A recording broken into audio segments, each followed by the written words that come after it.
only members of the Transformation Professionals Club, but we have so many finalists there. They are lost in a dilemma whereby they don't know actually what to do. People asking themselves, how do I position myself to the job market? How do I grow my network and brand immediately after campus? And how do I stay relevant and confident towards my career?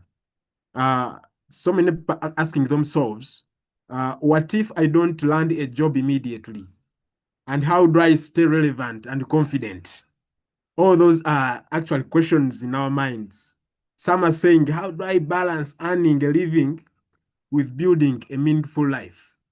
Indeed, there are questions which actually make so many graduates sit on themselves there, think, and indeed, some of them don't have answers. So this meeting is trying to solve so many problems. This session, we are live on YouTube, on our channel. I think Coach Samuel, you've worked on that. So many people can also join in using that. So by doing so, don't even forget to subscribe. Share with friends who actually need this information. We are so many here in the world. Uh, People joining in from MOOBS, Makerere. So indeed, it's an insightful session. Our speaker today is Coach Samuel Ibanda. I've actually interacted with Coach Samuel Ibanda.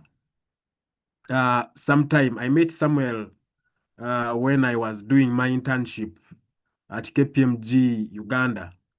And indeed, for the first 3 minutes we talked, it showed me that he's a man who is focused.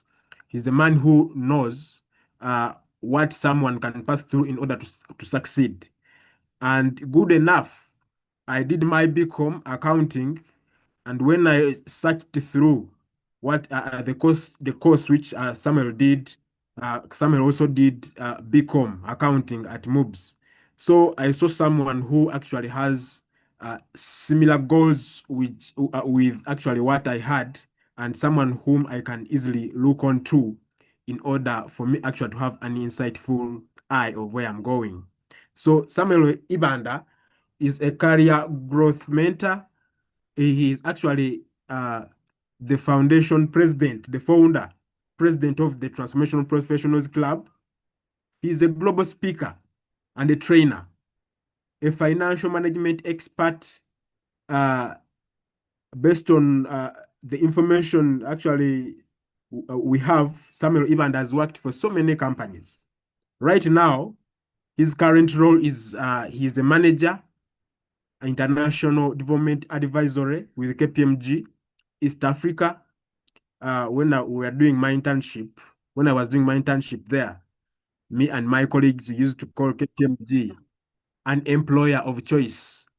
So because of this, actually, the mentorship we used to receive. So Samuel Ibanda has been able actually to have uh, experience from different fields.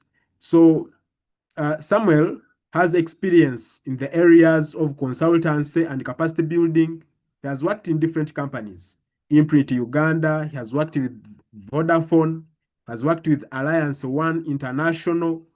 And actually, if I'm to exhaust each and everything about Samuel Ibanda, we may sleep here, and I may even lie you in some aspects. So I think right now, let me just call upon Samuel to introduce actually himself and give us an insight. I may have left out some of the things, but it's good for someone to speak for himself, and we hear uh, the wealth of experience Samuel has. Thank you so much. So, Samuel. Okay. Thank you so much, Stephen, for moderating this session. And thank you so much, our viewers, our participants who have joined through for the live session, and the people that are watching this from a recording. So my name is Samuel Ibanda, most known as Coach Samuel Ibanda. And the reason why I added the word coach is not that because I coach football. I know the word coach is most related to that aspect, but I'm a coach in the aspect of personal development, personal finance, career, and other aspects. So today we are here to look at what next after university, as Mr. Stephen was trying to introduce. I would say that what he has mentioned as my profile, that should be it. But what I could say also is I'm also a father of three, one son and two twin daughters, still counting. I'm also a husband, married, and I do quite a number of things, even outside my day-to-day work. But for today's journey, you can call me your career growth mentor, finance and business coach, because this is work that I do. I'm also a public speaker who has been on various stages, both nationally and at a global level. So many things that I'll be able to share with you even as we get into our conversation today. Yeah. Thank you, Stephen. Over to you.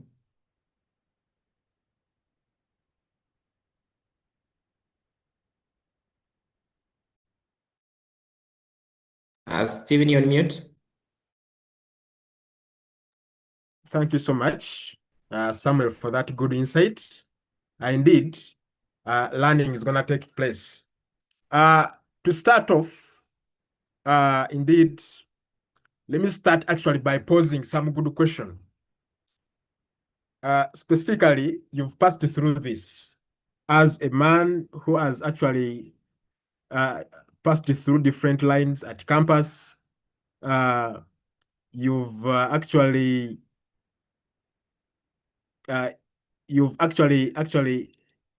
passed through different lines of education, and someone you would like to know after your campus or after your graduation, what did you wish someone had told you specifically?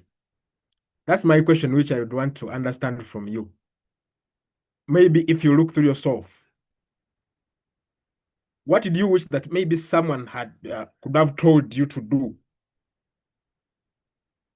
Yeah, actually, that's a simple question for you, but you will try to elaborate, and then Okay. we should build on that as we move on. Yeah, thank you so much, Stephen.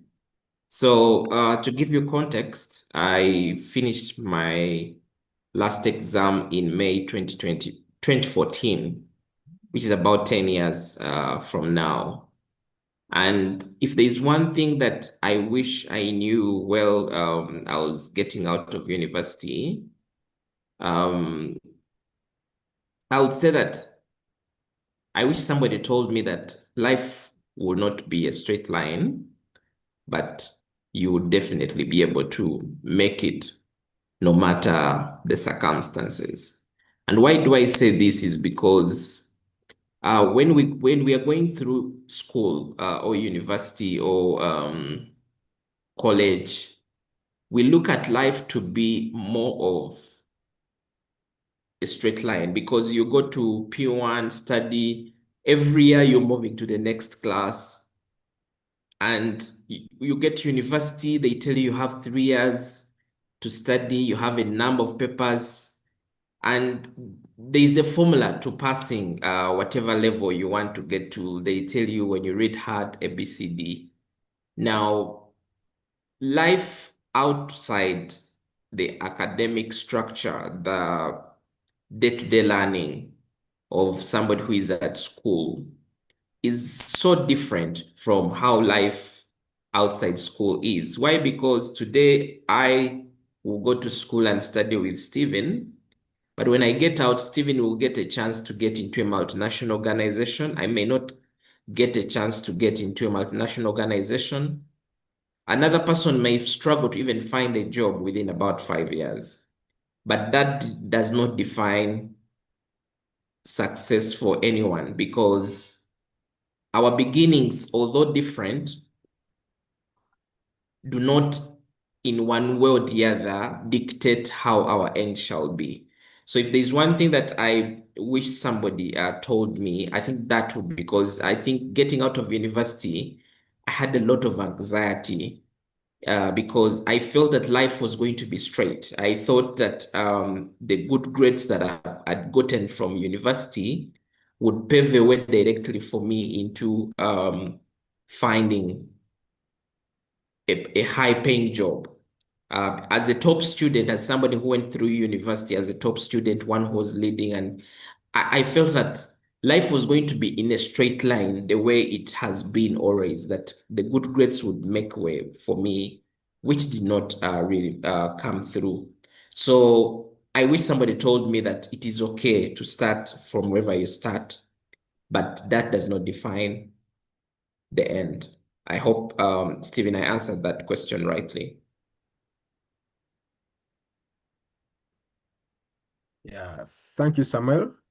Indeed, that's a great insight. And I think so many people have passed through that. And actually, I think actual learning is starting to take place. That is a very good icebreaker to know actually what we are going to be in specifically for this meeting. Feel free actually to actually post your insight in the chat box and your question in the case. What do you need to know about Samuel? Maybe if you've heard that he is a manager at KPMG, what does it require for someone actually to actually get there? So you can easily post that and then we move on. So Samuel, in that very line, we've seen that so many graduates actually feel lost in uncertainty and so many things there. How can they gain clarity? All right. That's a great question, Mr. Stephen. And I want to start it from the perspective that when you get out of university, you need to be clear on what you want in life. And if you're watching this and you're still in university, I'll tell you that it's actually important that you even start asking these questions before you jump out. Right now, some of you are either preparing for graduation, and in your mind, you're asking yourself, what exactly do I need to do to find a job? I think it needs to be beyond the job because the question is going to be, what if the job does not come? What happens? So clarity comes when you sit down and reflect and ask yourself, I've walked this journey. I've gone through from P1 to where I am now college and getting through university and getting done. What exactly do I want in this life? I'll tell you, yesterday I posted something which is about the importance of being clear on your direction versus speed. Most of the times, because you found a job, you run after it. And why do I say this is that I'll give you an example. When I was leaving university, I found two jobs. One of the jobs that I found was with Shell. Shell runs as Vivo Energy. Some of you may be knowing. Vivo Energy is the franchise owner of Shell in Africa. So I got a job with Shell. And this was after how many interviews? I think we went through 6 interviews. It started as a graduate recruitment, and they sieved us until I think we're about 3. So I was given a job. But what was the job that I was given? I was given a job to market gas cylinders. Now, remember, I'd done accounting, and here I was into, because my key goal when I was leaving university was to make sure that I find something to do, something that would give me a kickstart in my career. So Shell gives me this job, marketing job. And in my mind, I was like, yes, I can do it. I can do it. as I was trying to figure out that kind of job, I see another opportunity, which was an internship opportunity. This was in a consultancy firm, and I found myself. The role is an internship, but it's in the accounting department. So, who didn't want to work with Shell? Because that was the time of where there were prospects in the oil and gas industry, and being able to just be associated with such a brand was something that you really pride in. But I chose to go and do the internship that was in accounting because that is what I felt my passion was for. And that is same thing also happened well when the university called me back to lecture. And I had down again to sit down and ask myself, do I want to live a lecture life? Or do I want to live a professional life? One, how I'm going to work for organizations and go through the ranks.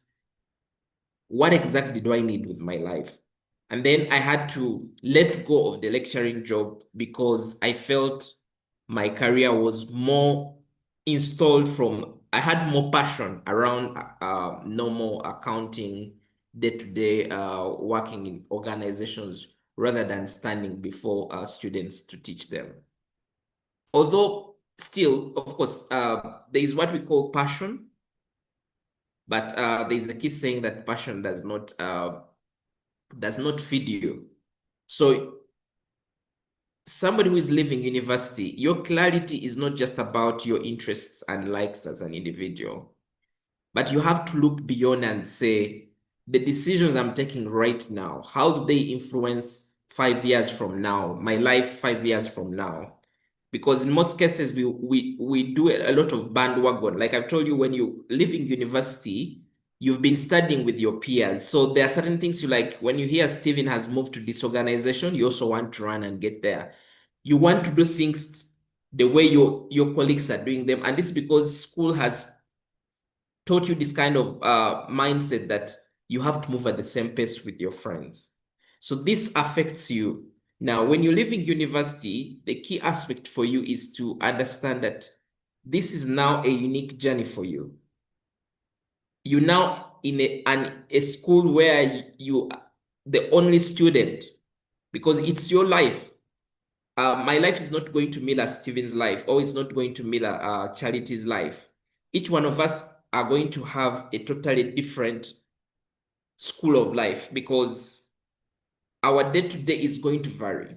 So clarity comes from the perspective of understanding that you are unique, you are different, and you need to be able to now take critical decisions that are going to help you as an individual. And you're no longer doing things to appeal to other people. You're doing things because you believe in them. You believe that that is what you're called to. You're looking at long term. You have a vision of who you want to be. I'll tell you that 10 years back, while I was leaving university, I had aspirations. I wanted to work with multinational organizations. I wanted to grow in my career. I wanted one time to work with a big four audit firm, which I'm working with right now. All these things were part of my vision, what I really wanted to be in life. And not just speaking about only career, even as a graduate, you need to be able to look at your life holistically. Because when you leave university, the world expects you not only just thrive in your career, but also in your life. So one of the things that I also focused on is to understand what kind of life do I want to live as well? At what age do I want to get married? What kind of assets do I want to have in life? How further do I want to go in my education? Quite a number of things that I did have to answer. And the same thing for clarity for somebody who is leaving university. You need to sit down and have a meeting with yourself where you have to lay down and say, what is my bigger picture? What do I want the world to know me for? What does 10 year look like? What do I envision? It is my friend Charity who shared about the vision board. what is it that you see your journey looking like 10 years from now?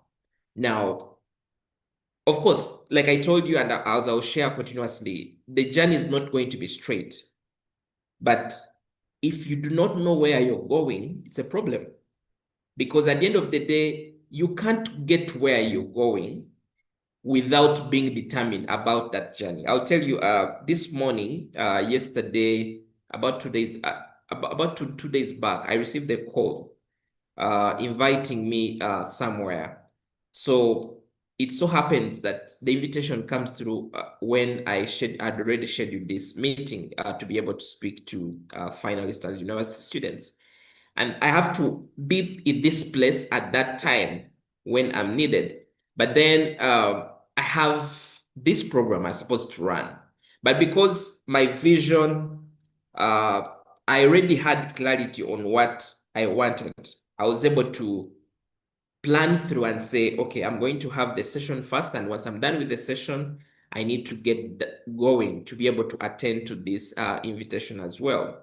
So when you know what you want in life, you're not going to get yourself because circumstances have found you and maybe you found a spouse at 23 and you're getting yourself married. If you've laid down and you're saying, okay, I'm going to take this kind of direction, you have some level of focus that even when you're making decisions, sometimes even when you're altering some of the decisions, you have the bigger picture.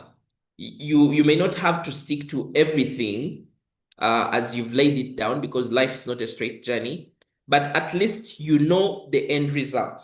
Because if you're traveling and let's say you're let's say to those that are in Uganda, if you're traveling to Masaka or traveling to Jinja, the different directions may be different, but you already have in mind what should be your destination.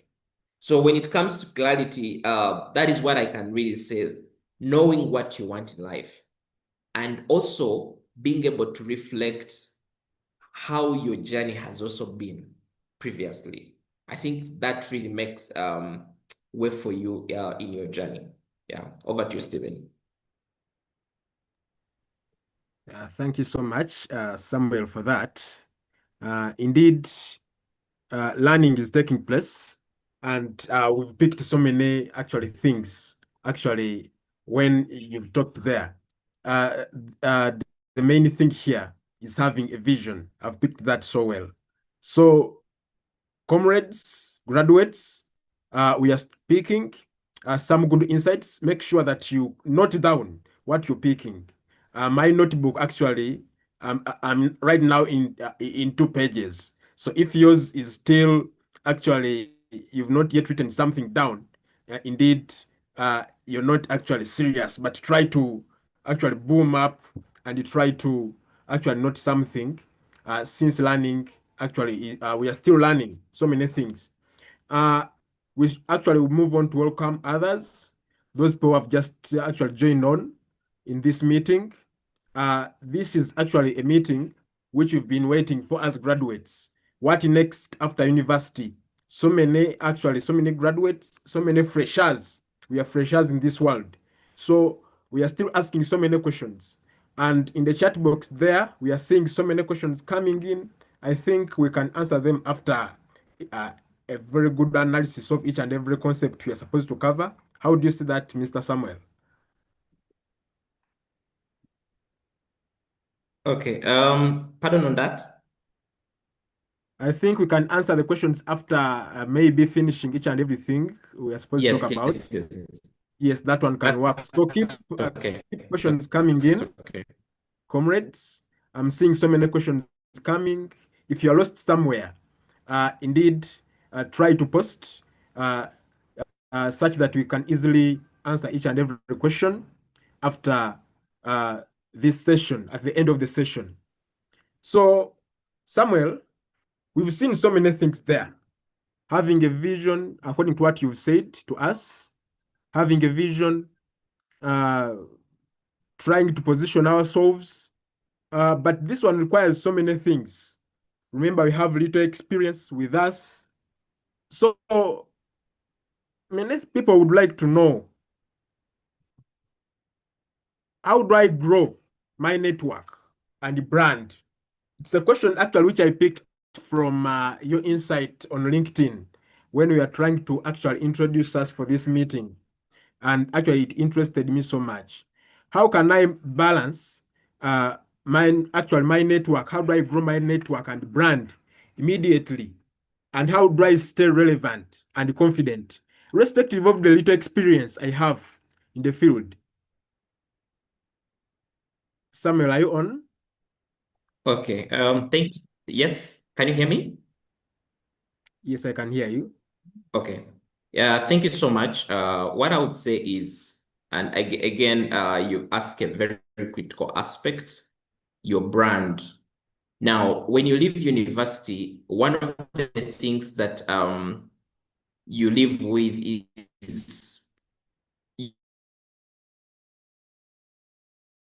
um, your family. You have people that know you as an individual. Now, in your journey to figuring out life, as it's called, you always have what you might say, you have aspirations as an individual. Now, your brand needs to mirror your aspirations.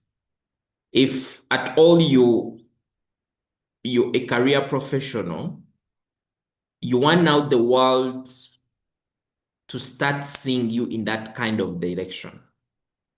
So we are at an age of social media where we have online profiles and where you can be able to create your brand online.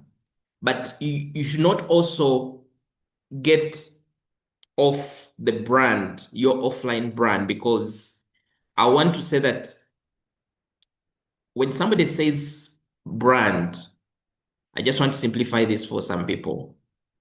What do people say about you in a room where you're not? What do people say about you in a room where you're not? So you find yourself in circumstances where you may not have an opportunity to be everywhere. And you see, when you get out of university, most likely you lose contact with some of your friends that you studied with. But what will make it for somebody who goes for a job and they tell them, Stephen, you come here, you're very good. We would like you to recommend somebody else whom you studied with who might have these qualities. What will make it for somebody whom you studied with to be able to think about you? One of the other critical aspects is for you to be able to, let's say, find a job. We are in an era and age where CVs are phasing out. Yeah, sadly. And the reason why CVs are phasing out is because there are now machines that actually can make CVs. If an employer is recruiting and they receive several CVs, they will not just make the decision based on the CV. They will have to look beyond the CV. Now, when you create your own brand, or let's be specific, when you create your personal brand, you're creating your identity that people are now going to start to know you for. And I gave you an example of the online brand. Leveraging on platforms like LinkedIn, where you go create an account and now start to show up. You're not just showing up as a student, but you're now showing up as a professional because you have left university. So the key aspect here is understand what you want the world to know you for and start building that brand. Because you don't want to start out as a musician, but when your passion is into photography, or you don't want to start out as a fashionist, but yet you want first push the accountant's brand because personal branding. And what was being shared was you don't want to confuse the world, especially when you're starting out. one of the things is we have quite a number of people here. Your siblings do not know what you studied. Your other relatives also do not know what you studied. Your brand also cascades down, making sure that the people that you are with know what you studied. And that is through positioning yourself online, but also physically, how you networking and how you introducing yourself in different platforms helps create a brand for you. The reason why it's critical to make sure that your brand is intentionally built is because you want, if somebody thinks about something, they need to be able to think about you. If I thought about, let's say, maybe the CFA challenge, I would be thinking about Stephen because Stephen participated in the CFA challenge. Recently shared and he said it's part of an ESG research project. So if he had not shared about that, I wouldn't have known what exactly he's doing with his life. So this whole aspect of saying I'm finalist of my career university is good, but you need to be able to now start speaking from also from the perspective of what can you do? What exactly are you doing with your life, you as an individual, such that it helps you to be able to tap into the opportunities. Because when somebody asks me, do you have somebody who just finished university and maybe they have done accounting and ABCD? When I'm asked such a question, the person that comes to my mind is much likely one that I've either seen them sharing or seen them introducing. Right now here we had somebody who just introduced themselves. For example, Godfrey Ainaviona, who is a finalist, I think, from Metropolitan International University campus. And he mentions that he's a student of computer science. So what I would say is, if at all I'm trying to think about computer science, maybe Godfrey Ainibiona will come to my mind. So that's how the world works. If you're not sharing and if you're not in people's faces to tell them about what you can do. I know most of the times we want to do this by ourselves by the courses we have done. But I want you now to also go on to also add aspects of what can you do exactly. Because people are not going to recommend you for the course you did. People are going to recommend you for what you can do with the course that you did. If you did accounting, you need to be able now to move from saying I did BCom accounting to now tell us, yes, I did BCom accounting. I can file returns for organizations. I'm also good at budgeting, so I can be able to help organizations budget. I'm also good at, let's say, preparing financial reports. Let the world know what exactly you can do, such that they know when to recommend you. Because when it comes, there are people who are going to look for services or look for employees that are not going to mention about the course and say, I'm looking for somebody who can be able to do for me returns. Now, the person who has maybe either heard about you that you did the course will now start asking themselves, but this guy finished BCom, can he really file returns? I don't know. I don't know. And then maybe before that, somebody thinks about another person who has mentioned it. Either they mentioned it in a meeting or they saw them post about it on LinkedIn and be like, yeah, I saw Jen post about filing returns. I think she knows these things. I think let's recommend you to her. Before you know it, Jen has actually found a job for themselves. So in building your brand right now, understand what the world exactly needs and how the world is going to judge you. When somebody recommends Jen for filing tax returns, the person who is even may not even get into the details of what did the Jen actually study. So that is one of the things. But I also want you to make sure that you're not just limited by what you studied. Some of you might have other aspects that you can be able to do yourself as individuals. So do not limit yourself to only what you studied when you're trying to look at also the life that you want to live. Some of you went for these courses because that's what was available. But the world has also changed in the way that some of the courses are not either relevant, but even yourself, you may not be passionate about that. And you don't want to do something for the rest of your life that you're not passionate about. So this is an opportunity for you to start and create. Now, you might have a background that you're not proud of. Even when you are from a background that you're proud of, but one of the things that remains important is what the world will know you for is what you're creating today. So your brand, it's you're the author of your brand. I'll tell you that right now I'm called Coach Samuel Ibanda. That is not a mistake because I curated this brand from day one to know that this is what I want to be known for. I want to be known as a public speaker. I want to be known as a coach. I want to be known doing ABCD. I want to be known as an accountant. When somebody thinks about accountants in Uganda, they need to be able to think about me in at least the top 10 or the top 20. Why? Because it's important. If the world is so noisy, especially in this alien age, and we have quite a number of people that have done the same thing that you've done. They've done the same course or even a better course. So what is going to set you out from the crowd is your brand. And what happens with the brand is the brand goes before you.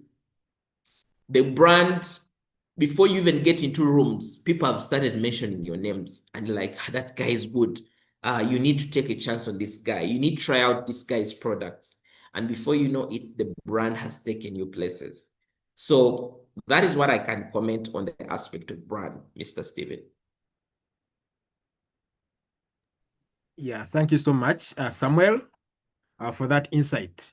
Indeed, brand is a very important thing, which we can actually look at as recent graduates and freshmen and women in this world. Yeah, actually, actual learning is taking place if you try to look through. People are still joining in, people have joined on.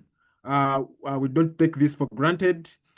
We have more other mentors here from the Transformational Professionals Club, fellow members. I'm seeing Charity Nyonshuti. You're welcome. These are great mentors. We have Philip Chiriowa. He's also a great mentor from the Transformational Professionals Club.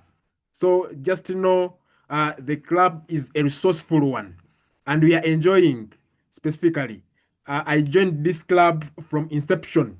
We launched this club last year in December, and I'm glad to be one of the first students to join it. And I've actually gained a lot of things. When I feel anything, maybe when something is not so well, when I feel maybe stressed about something, I just look through the mentors which we have. We have Coach Diana. I think she's not here, but she's a great coach also. She helped me in things concerning strength and weaknesses, the disc assessment.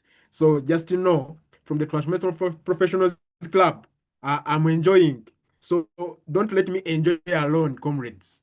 Let's enjoy together the benefits of this club. Uh, I've got so many benefits there. Interview preparation, when I actually get a challenge concerning preparing for interviews, I just tap into the different coaches. What can I do here based on your experience? So either Samuel can answer that. Recently, I've done my interview with KPMG, and indeed, I've aced it so well because of the actual experience I get from these people here. Uh, Samuel, indeed, we are still learning from you in so many ways. Uh, Someone there is asking, what if I don't land a job immediately? Maybe I don't have any network. I've done my first class. Yes, I feel it's near to 5.0. How do I remain relevant in this society? and confident. I know you have some good experience in this line. I know you were a good performer based on your experience all the way from university. You came into actually this career world. Someone may see you at KPMG and may think that you are a professional who's just focusing on that line. But when actually we go deep into your profile, I can easily understand that you've done so many businesses, so many actual activities which help you earn uh, income from multiple sources. You are a mentor and so many things which I may not exhaust. So I would love you to exploit that bit of it. So how can someone remain relevant? He has not yet found a job. Maybe he may not be interested in this in his line of business. We have so many colleagues who studied accounting and they are not interested in this field, but they are interested in the entrepreneurial skills which they need. So in this case, I want you to exhaust that bit of it. I've not found a job which I started or even any other, but how can I remain relevant in this dynamic and changing world? All right. Thank you, Stephen, for that question. And it's a very important question. Why? Because I think the world has changed so much. While leaving university, it was not easy to find a job in a good organization, but at least you'd find a job. I know still, of course, it was not very obvious that you'd find a job, but if I compare it with the time like this right now, the time right now is a bit, again, so different from our time.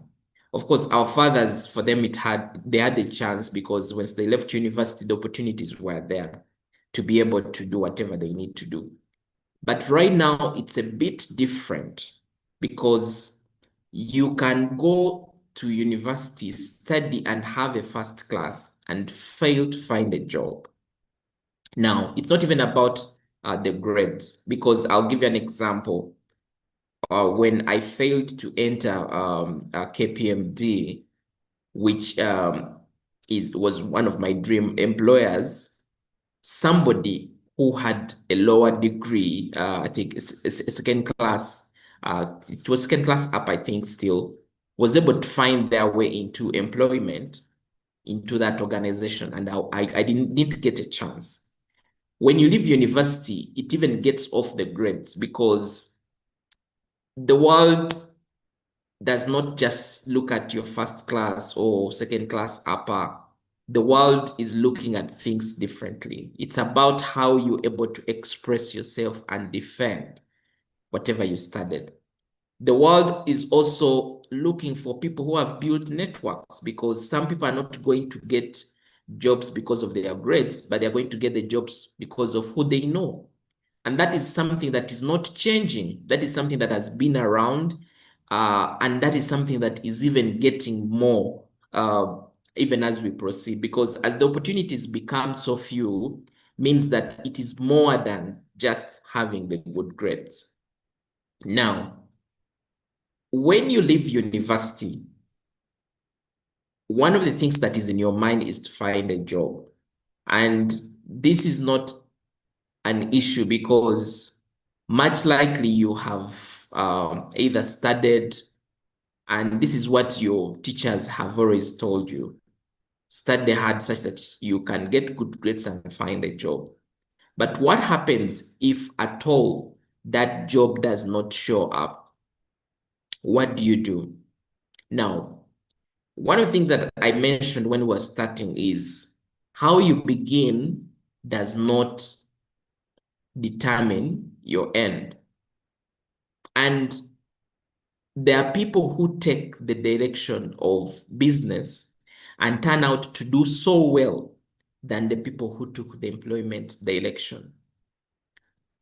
For you who studied at university, I want you to look at life from a positive view.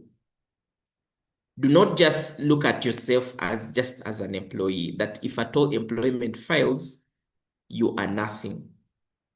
Look at yourself as somebody who can be able to do beyond what you studied.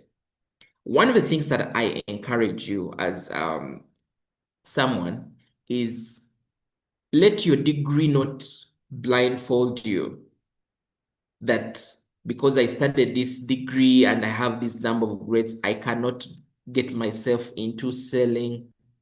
Sometimes what is actually going to open for you a door is actually that business. Now, I usually say that I finished 10 years ago, but I have colleagues or friends who have not been able to find a job in the 10 years journey. But ask yourself, you're not growing any younger. You leave university, you either 21, 22, or 23 or 24, and 10 years between in there, you're getting into your 30s, mid 30s. So what am I saying? I'm saying that it's quite important for you to create options to know that if the job fails, I can try business. Now, in most cases, one of the things that comes to your mind when it comes to business, you're like, where am I going to get capital and what am I going to exactly do? Now, I want you to think about from the aspect of freelancing, because that is the most easier way to enter into the day-to-day business. Now, as somebody who has left university, you have quite a number of things, either skills that you have on yourself, either passions that you've had before. And these are things that you can actually transform into an income. And this comes down to your mindset, being able to know that, okay, as I wait for the job, can I put my life to something? Because remember, you still need necessities as an individual. You need to be able to create an income for you. When I left university, I had this mindset that either I find a job or I don't find a job, I need to be able to earn. And I need to be able to create a life for myself that I'll not say I'm going to be poor for the rest of my life because I failed to find a job. So as you look for a job, ask yourself, what am I doing exactly to be able to earn a living?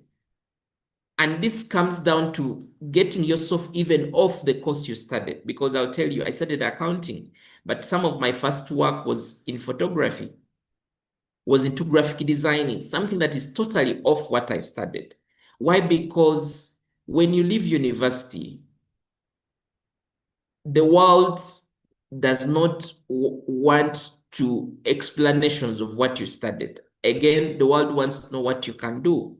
So you may also want to take into aspects of learning a new skill, something you didn't study from university. When you confine yourself to only what you studied means that you have a limited scope. So looking around and say, what is now working? What are people looking at in this L&H? People are into video production. People are into social media marketing. How about I learn some of these skills and start doing it them for people? Before you know it, you're creating a brand for yourself. There's a doctor, I know most of you follow him, Mr. Solomon. Dr. Solomon Chimena. Who is a doctor, but does content, even does influencing for organizations. Now, he has a job, but he's also earning an income for whatever he's doing in a creative way. So you have a passion, you have something that you can actually put to use to be able to get you an income. You see, if I was your older sibling, I would rather give you money to start something and say, I'm starting up something. Maybe I'm doing digital marketing and I'm struggling to find a very good phone. Somebody can easily invest in you something that they know is going to bring you more money, more than a dependence kind of ask, where you know that somebody is asking you, but they're just asking you so they can consume.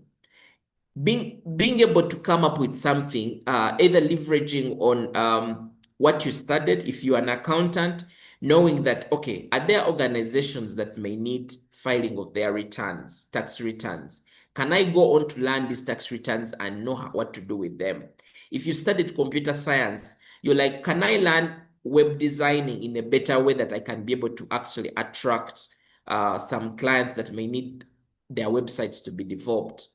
If at all you you love fashion, you say, can I go and learn tailoring and be able to start making some designs? So making money out of university while you do not have a job sometimes may require you to learn a new skill that is totally different from what you studied. But as long as it is something that you love, and I want to tell you that even when you find a job at the end of the day, what you've started right now will be able to help you even as you continuously go through even employment, because much like you may not start with a salary that is not a lot of money, and you need a backup, something that can be able to add at least an income to what you're already earning. So think about beyond your skill, leverage on what you studied, it exactly. When I was starting out, in addition to doing photography, I was teaching people accounting because I'd gone through university and this was something that was easy for me to do. So I was teaching my fellow students accounting. One of the other things that also I would want to recommend is you can get into trading, where you know that you can buy an item and sell it at the end of the day. This you're doing, you exploring and seeing what is it that people need. And of course, you tell me that business is not easy. Yes, I understand business is not easy, but what is so bad is you sitting down home for a full year without an income coming, and you reach an extent where you now start to hate yourself because the job has not come through. Yourself, you're there's nothing that you're earning at the end of the day. And by time you realize, or by time you wake up, it's 5 years down the journey, it's 10 years down the journey, and you're trying to do a lot of catch up. So start something right now when you're still either staying in your father's house, you still have some stipend that is coming through. Have something you sell. When you go for meetings and you're introducing yourself, at least mention something and say, guys, if you need good suits, I know where you can get them. They are at very good rates. If you need good phones, Google Pix phones, you can be able to reach out to me. Have an item, at least just pick one item that you know that I know where I can buy this item, and start to speak about that item. If it's something that you can produce, well and good. But if you can't produce, at least have an item, or at least have a skill that you're selling. Because you see, this whole thing of, I'm looking for this job, I'm looking for this job. What about if you add that a conversation to that and say, I'm looking for a job, but for the meantime, I help people A, B, C, D. Now, before you know it, one of the things that you need to know is even what you're doing right now as a business might turn out to be a job, because somebody be like, you do this thing, how about I employ you full time and you come and do this thing for me? So if I started a given course, I need to understand and say, if I was not working for an employer who is paying me monthly, are there organizations that may need the same service that this person can employ me for, but maybe may not be able to afford me on a monthly basis, such that I can start to do it? Now, this also is very important for your CV, because one of the things, and I'll tell you, if I'm interviewing people and somebody tells me that for a full year they have not been doing anything, that is a red flag. Why? Because you can't be a graduate and take a whole year without doing anything around what you studied. And that is why I encourage you, if it means volunteering, find somewhere where you can volunteer your skills, such that you volunteer your skills, that person gives you a recommendation, and now you can use that recommendation or testimonial to get somebody else to be able to pay you for the same. So it's quite important for you to be able to see, because the jobs are really few, and I need to be honest with that. An organization will advertise and over 100 people will actually compete for the job. But what is going to set you apart is making sure that you're keeping yourself engaged, your skills are being refined, you have an opportunity to be able to have something to demonstrate, to show and say, currently I may not be in a stable employment, but working here and there. I'm working for this organization. I'm supporting them on ABCD on a volunteer basis. That person is so much better than somebody who says, I'm not doing anything. So that's what I can comment about the aspect of business, Mr. Steven. Thank you so much, Samuel. Indeed, that's a great insight for all of you actually who are actually not thinking about this line of professionalism, and actually they have an entrepreneurial mindset. So many people here have joined in. We have Hassan Semaganda, my comrade in BCom accounting. He's an entrepreneur and also a finalist. And he's right now working with Petro Uganda Limited, part-timing, with other jobs, with ongoing web development and data analytics on progress. So if you have anything concerning that line, just contact that man. He's Semaganda Hassan, aka Hassan Uganda. Godfrey Nebiona, you've been on since we started, and actually he has some good question there embedded in his comment. I think, can we just handle this before actually proceed? Yeah, he's saying, thank you for this meeting. I am Nebiona Godfrey from Metropolitan International University in Mbarara campus. I am asking even before university, what should I focus on? Because you see, this is a small university. Most people underlook. I am a student of computer science and I am dropping into second year. Else, I am planning to organize a university workshop, AI Unlocked. That informs how to make money from AI. What should I know before this? Thanks. So what's your say concerning that? Okay.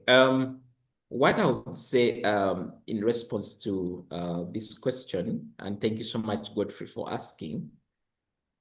So you mentioned that you're studying from Metropolitan International University in Mbarara campus, and you're asking what should you focus on, because you see in a small university, most people underlook. Now, the world, there's a point in time where the world will now look beyond your university, where you studied from. And why I mention this is that as you, of course, as you find a job, especially your first job, there may be a bias. But what I want to say is there is no small university. Your university is accredited, I believe so. So build your brand to the extent that people are not going to judge you by your university. We went, during my first search for jobs, we had organizations that would ask you where you studied from, your A level or O level. And some of us, our schools were not really known. But what I would say is our brands were able to help us because we had superseded where we had started from. So when you're telling people about what you studied or what you do, people need to be able to know that you've gone beyond the confines of the perception that they may have on your university. I know during at times, be like, people from Chambogo, ABCD, but I've worked with people from Chambogo who are so excellent. I've worked with people who are from Mbarara University who are so excellent. I've worked with people who are from UC, Uganda Matters. It's about you as an individual. I can go through Makerere and be so not good to the extent that I cannot find my way somewhere. So one, change your perception, because right now, this is where you've studied from. What exactly have you studied? Sometimes the judgment is coming because people are not understanding what exactly have you studied, what uniqueness have you been able to get alongside your journey. And also study beyond even the university. right now, if you're into computer science, there are quite a number of free courses provided by Google.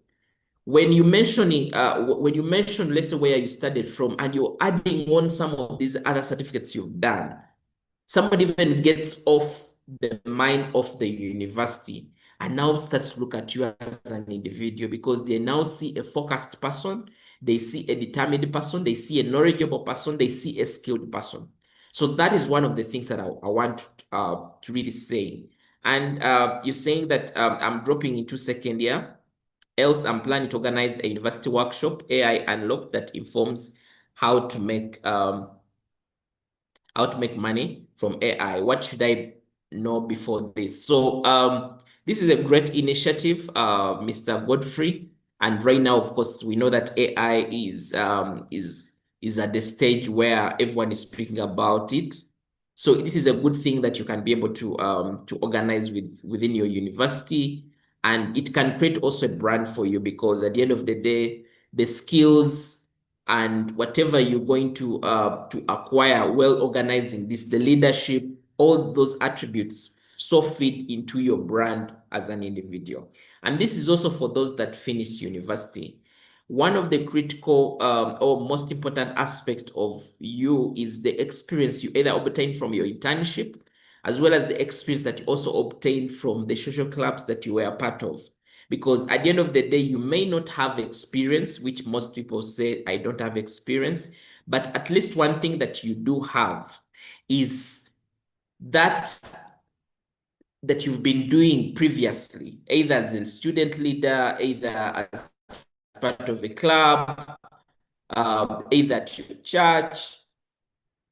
All that forms so much basis for what you can really do, and you should not really feel shy speaking about them, because they make you get to a level where you are at an edge over others. Because it's a competitive world. All of it is in the degree. So that is what Mr. Steven, I think you're on mute.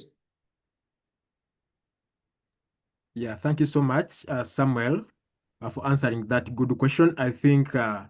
Ineviona, you have some good insight of where you're going in that line. So actually, don't look on yourself as a small person. Don't look at the size of the university in that line, but actually, you're an individual who can actually focus and then grow yourself beyond the university borders you're living in. So many questions are down here. Ainebiona was specifically asking concerning the Transformation of Professionals Club. The link has been shared, and we can actually connect and grow together in that line. Nambia Masi, a student of Makerere University doing BCom accounting, is asking a question here. How can one overcome post-campus anxiety and depression in case things don't go as planned? I think you can give her some insight such that we can actually grow and understand where actually we can go. So many people actually can have that insight, such a question in that line, and you can actually answer them through her. Okay.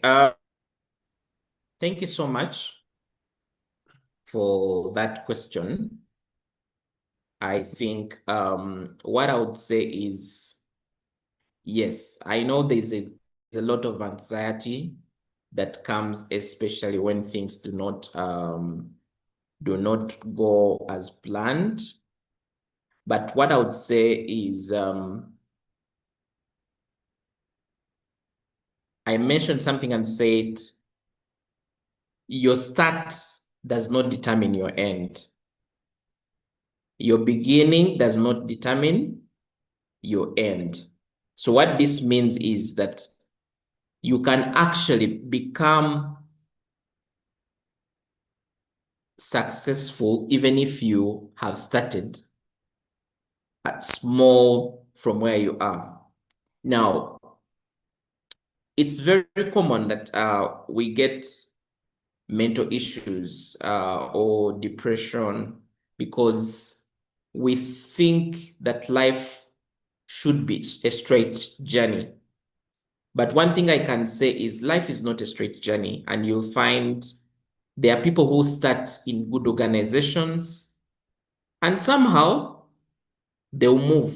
And then there are those that who pick up in the third year or second year or fifth year. What I would say is remain positive and remain focused as an individual, knowing what you want in life and trying out all that you can. I mentioned if at all you do not have a job, change your mindset and start looking at from the perspective of, can I do something else that can be able to give me an income? Look around and see what are some of those things that I want to achieve in life. And if I did not get a job, what can I else do with my life? Because the job shouldn't define you.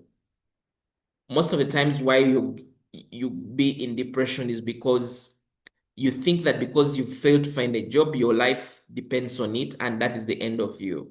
There are quite a number of people that have not been able to find jobs, but have gone ahead to succeed more than those that found the jobs. And I also want to share and say is keep yourself with other people. One of the things is when you leave university, you have been in this kind of life where you have your friends that you walk with in terms of your journey. Do not detach yourself. Most depression comes in because you want to live a life of yourself alone, forgetting that you've built your life in companionship with others. So one of the things that I did while I left university is to have friends around me, people that I studied with, and of course also new friends that came through, but to ensure that I have a support system of such kind of people. Now, I know that, of course, that may not come easy, but that is one of the things that will help you in the journey because you know you have people to talk to who can be able to help you and encourage you. One of the things that I also do is get yourself busy. They say an idle mind is a devil's workshop. Don't confine yourself to idleness where you're not doing anything. And that's why you see if you start a business, that will engage your brain.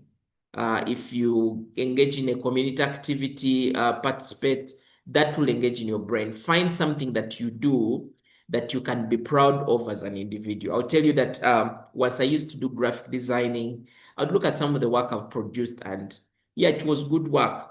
So even when I was not finding the job that I was really aspiring for, somehow I had the hopes that the end will really be a better one because I said I'm going to work towards it, either through a job, either through business. I have hope. One of the things that I also do is I'm a believer, and I believe that if God created you and moved you all this journey from the time you were born to where you are now, and you've survived through all the phases despite the hurdles, I do believe that one of the things I would say, God is not giving up on you at that time. And there is a reason sometimes why certain things delay. So you need to be able to be positive about your pursuit and know that even when things are not working out right now, it's not the end. That doesn't mean that they will not work out. So keep positive as you work towards the life that you want to create as an individual. And before you know it, things pick up. Either it's in business, you start to get some customers, or if it's a job, you find at least a job.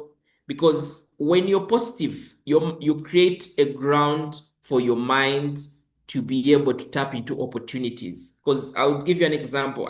I have friends who at that time while we were starting out, because they struggled to find a job, within 1 year, they were already giving up saying, those things of applying for jobs do not work. You can't be applying for jobs and people already have their own people. So that negative mindset made them not apply.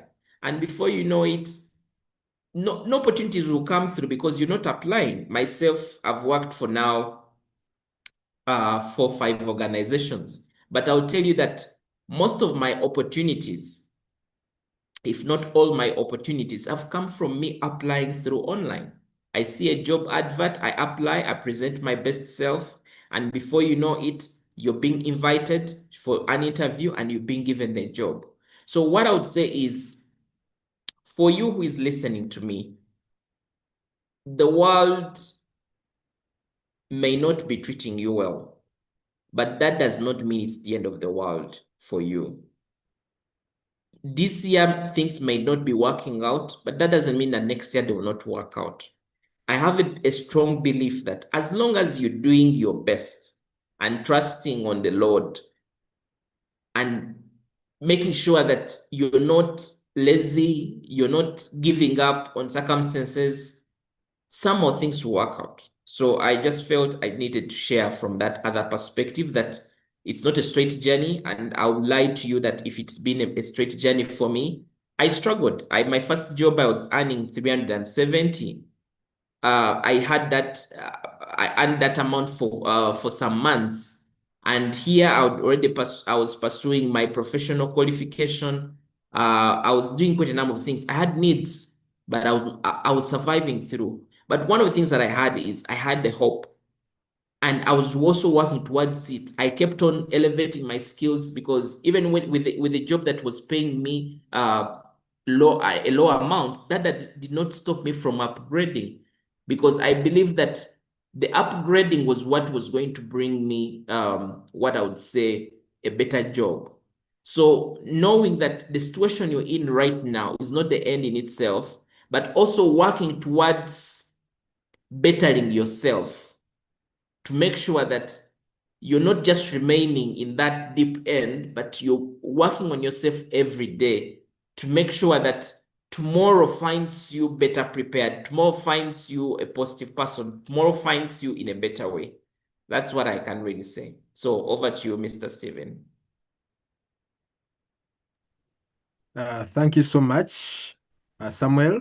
Indeed, you've answered Nambia in that line. And actually, it's a question in the minds of so many actually university students, especially finalists and all others. But what I can say, indeed, it also comes by who are you surrounded with specifically. And these are the reasons why actually the Transformational Professionals Club came by with different initiatives. It was actually, if you hear the word professionals, you may think they need people who have actually built up themselves. Actually, I recommend you to join the club. Uh, Specifically, there are so many questions you can ask by yourself, yet actually you would have asked a mentor.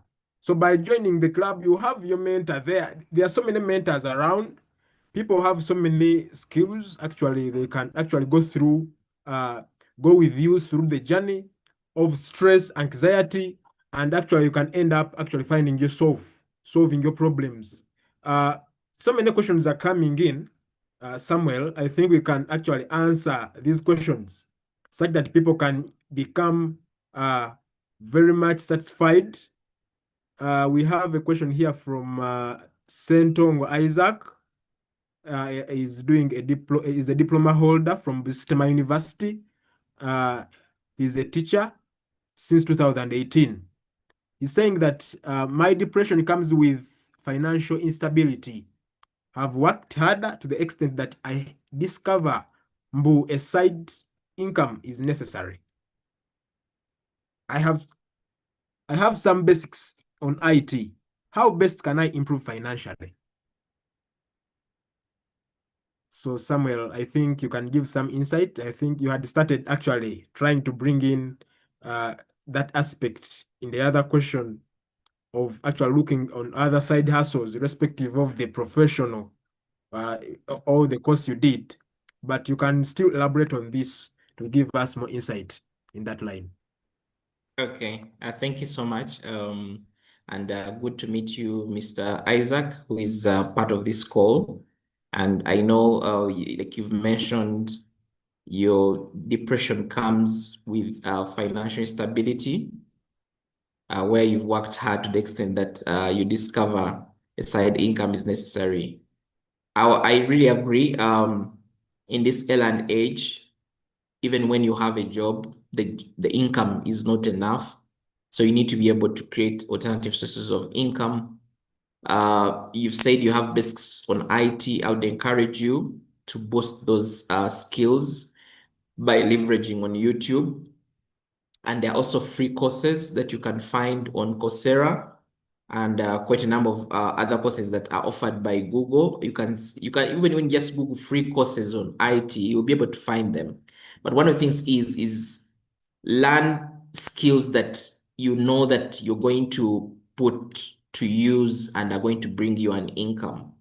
We're in age of artificial intelligence where AI can do quite a number of things. Go ahead of people and learn some of these things. The businesses right now have been scared from the perspective that if you've not done AI, if you're not leveraging on AI, means that you might be thrown out of business. What I would say is go learn something that you think is going to be relevant to either you or even other people. And now once you do that, you can do two things. Since you're a teacher, I would actually encourage you. One of the easiest way to earn an income is to teach what you know. I already mentioned that one of my sources of incomes as I was leaving university, even right now, was to teach what I know, my knowledge. So even you yourself, since you're a teacher, you can actually learn this and start teaching it to other people. There are people who don't know how to use a computer. There are people who don't know how to use certain applications. So learn something and teach other people. And you can charge an income. You can charge, say, I teach you for an hour, you pay me 50,000. I do this. There are also parents that want their kids to learn things of coding and all those aspects. So you can position yourself as a tutor. And you see online what happens is I run a YouTube channel. Some of you, I think, may be knowing it. The YouTube channel is called Accounting Coach Uganda. When you go to that platform, I have over 100 plus videos. And all those videos about teaching what I know, what I studied. So I teach accounting, I teach what, and that YouTube channel is already monetized, and YouTube actually pays me money for putting videos there. So the world has changed so much, and I want you to open your brain to opportunities. Do not limit yourself. If it means marketing yourself on TikTok, get on TikTok. There are quite a number of people that are leveraging on platforms like TikTok to be able to make money. One of the things I would tell you is, and I made this decision several years back, I said, my generation is a generation that has this digital marketing thing. I can't just be a participant and just be on these platforms as a consumer who just comes and scrolls in. What are some of those things that people are doing on these platforms that I can also do as an individual and be able to benefit from it? Such that if I say I've been on LinkedIn for the last 10 years, it's not just about being there and scrolling through to see what other people are doing. But one, I'm a content creator. I'm attracting opportunities on the platform. And before you know it, somebody's reaching out to you to give you opportunities. Myself, I've gotten quite a number of opportunities from these social media platforms. Early this year, when I featured on NTV, it was because somebody saw me on X. They saw the work that I'm doing and they invited me. When I last year, when I was invited to train employees of NSSF, it's because somebody had seen the work that I do on YouTube, because I put down there my videos. So we are in an age where even those people, when they're inviting me, no one asked for my CV, no one asked for my academic transcript. They just saw what I do and they gave me the opportunity. So what am I saying is, for whatever you're doing right now, for whatever skill you have right now, see what can I do with it? How can people know that I know these things? And that is where you need to do content creating. Tell us, if you studied accounting, start to tell us about what you learned. Let's say you say, I'm going to post every after 2 days, I'm going to post about a concept that I learned, and see how It's applied practically in the real world. A business person is watching and saying, you've mentioned about filing taxes, you've mentioned about reporting. Even when somebody's recruiting, when they come, like say, to your LinkedIn profile, they'll be able to see some of these things that you post about, and that will give you an edge as an individual. So you who is a teacher, you are at an advantage, because in this era and age, teaching is one of the most like lucrative businesses.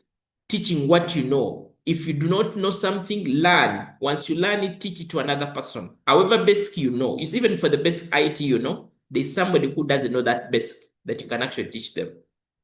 So I hope that answers you. Thank you. Thank you so much, Samuel. I think you've elaborated so well in that line. And so many questions are still coming in and so many comments. People have joined on. Some of them are joining in from our YouTube channel, I think. And don't forget to subscribe if you're on our YouTube channel. If you are watching this at a later time, don't forget to subscribe, share, because this information is so much important. We have uh, Mercy Nambi has been actually sharing this link to different groups such that people can easily join in. We appreciate that so much. We have so many people here. Katushabe Anibera is so happy to join in. Let's go into the questions. Someone here actually needs an opportunity to actually ask. I think we can permit. That's Marcus Banda. Marcus, I don't know whether you're on. Let's give you a platform such that you can ask your question. I'm on, sir. Yeah. Thank you Okay, so please. much, Mr. Stephen, for this opportunity. Yes, sir. When in the course of this meeting, Mr. Samuel Ibanda said, personal branding is more like you marketing yourself, like making the world know what you are able to do, selling yourself out. If you did agriculture, you tell the world, you tell the digital world about agriculture, like what you can do in relations with agriculture. Now, my question is it not more like making how can I put it? Like you sometimes people say you are not supposed to post everything about your life, like your success, what you are doing. You're not supposed to do that. You're not supposed to tell people about your life, like your personal life. How can you balance that with personal branding as well as sticking to that aspect of you not telling the world about yourself, like your personal life? Is personal branding different from uh, making the people know about your personal life? I don't know if the question is making sense. Yeah. It's making sense. So thank you so much for the question. What I would say is, and I just tried to share a screen of the YouTube channel I was talking about previously, which is the Accounting Coach. One of the things I would say is you choose what you tell the world. I'll tell you that right now I've not told you what I've eaten, either I've eaten or not eaten. I've not told you where I'm tuning this call from, but at least I've told you things that you need to know. So that's the same thing with the personal branding is you curate what you want the world to know you for. If I'm an accountant and I studied accounting, when you go to my LinkedIn page, you'll be able to see, let me just get here, and I want to make this a bit practical. Okay, Stephen, are you able to see my LinkedIn page? Yes, I'm seeing it. It's very clear. Okay, so this is my LinkedIn page, and this is, I want to use this to explain branding. So when you come to my LinkedIn page, you can see I have a top banner here, which says Coach Samuel Ibanda, a career growth mentor, accountant, finance and business coach. This is what I want the world to know me for. I'm a farmer that you'll find somewhere doing some farming. I'm also a husband and so on, but you'll not find these details here. So I'm curating because one, I know who my audience is. Whom am I speaking to? When I joined this platform about several years back, I used to write about the CPA course. To those that are doing accounting may know the CPA and SCCA. So I used to write content around that because at that time I was teaching accounting. I was teaching that professional course. So whenever I would write about that, I would get students who were interested to study with my classes and resources, and they will be able to join. Now, at a point in time, I used the platform to start looking for jobs. And what would happen is somebody sends you a message and says, "Oh, Samuel, I've checked out your profile. Your profile looks good. We want you to come through for an interview." Now, right now, I do position myself as a career growth mentor because I'm now targeting people like you who are just living out of university, people who are employed, to be able to help them. So you curate what you want the world to know you for. And that's what a personal brand does. When you come and visit my profile here, starting from my banner, looking at this header that I have, and scroll down to even look at my experience. I'm a founding president and mentor at Transformation Professionals Club.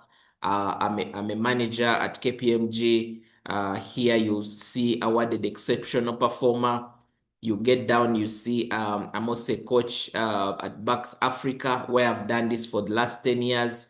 I'm a mentor with the Tony Elmelu Foundation, and that has been for 1 year. And I'm a lecturer and tutor of the CPA course with Achievers Professional Trainers. When you get down, you get to realize some of the things that I'm doing. I'm a trainer and coach with the Transformation Business Network. I was a judge on the business panel for the Stanbic National School Championship in 2023. I was a business coach under the Entrepreneurship Institute of Africa. I worked with Save the Children, where I was a country partnership finance lead. I was a finance manager somewhere. I was a financial accountant. I also worked for Vodafone. By the time you're done looking at my profile, you have an impression of Samuel in your brain. If you wanted to hire me as your coach or mentor, you've already made the decision to say, this guy is experienced, maybe he can be able to help me. If somebody was looking for, let's say, a CFO or is looking for a manager finance, and they come and look at my profile, they will be able to get something, an impression that will help them make a decision. I was recently having a friend of mine who has a wedding, and he was looking for a DJ, and he went to Instagram and he saw this DJ who is doing great work. The DJ even uploaded some of his work that he has done before. And what this did is that it helped this person make a decision. When you come here, and I'm telling you that I was awarded Best Male Employee in 2019. And when you even come here, I'm showing you that as part of when I was a business judge, I show you some of what I did. All this helps you get an impression of who is Samuel. Most of the things or most of the challenges that people are facing is they're facing the struggle to trust you. Somebody is asking themselves, can I trust this person? Why? Because they have quite a number of options. We have quite a number of accountants in Uganda. But how will somebody trust you and be like, this guy, I think, is exceptional? Because they have seen either an exception award performance here, they have seen you work with a global entity, they have seen when they come, they see sense. You're not just posting gossip, you're not just randomly putting yourself out there. but you're being intentional on what you're showcasing to the world. And that is what I say, that the world is an open space. It's about how you curate your brand for them. That's how they're able to pick up in around 2022. I was featured as under top 40 under 40 by New Vision, and they made a profile of me. How did I get to be featured here? It's because somebody who was working on New Vision was following some of my work on the different social media platforms. And that's how powerful it is. I've been able to speak to different global stages just because I've curated a brand that can be trusted. Now, I want to tell you that you waiting for an opportunity to sit online and go and apply, those things are now phasing out. Right now, what happens is you do what we call a push. You push your brand so that you can attract, such that you don't have to wait for the advert. Even before the advert comes through, somebody has already seen you and they're like, this guy can actually do what you're looking out for.